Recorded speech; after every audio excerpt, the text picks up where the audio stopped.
আজকে এখনো কিন্তু আমরা আগস্ট মাসে যাইনি, আমরা এখনো জুলাই মাসে আছি। এই জুলাই হত্যাকাণ্ডের ফয়সালা করেই আমরা আগস্টে যাব।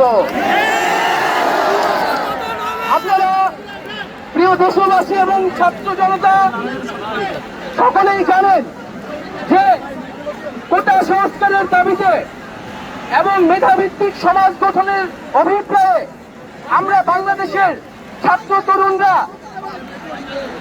আমরা বৈষম্য বিরোধী ছাত্র আন্দোলনের ব্যানারে সারা বাংলাদেশে শান্তিপূর্ণ আন্দোলন গড়ে তুলেছিলাম।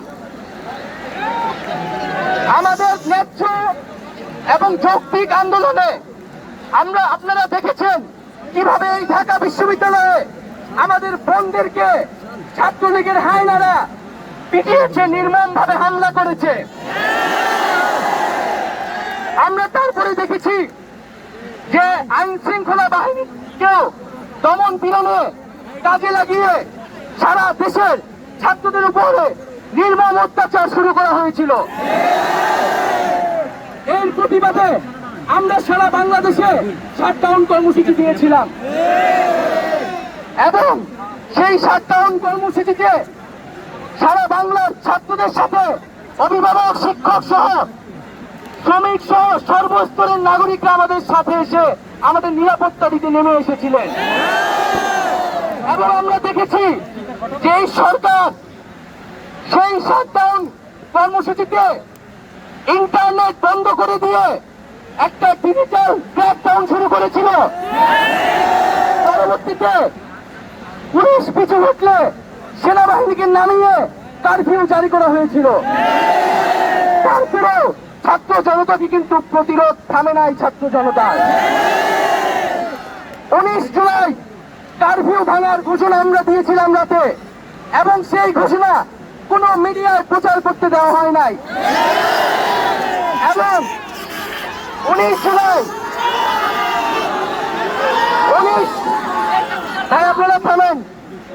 19 জুলাই আমাদের সমন্বয় 5 জনকে তুলে নিয়ে নির্মমভাবে অত্যাচার করে এবং আমাদেরকে জবরদস্তি করে আন্দোলন প্রত্যাহার এবং সরকারের সাথে সংলাপের জন্য।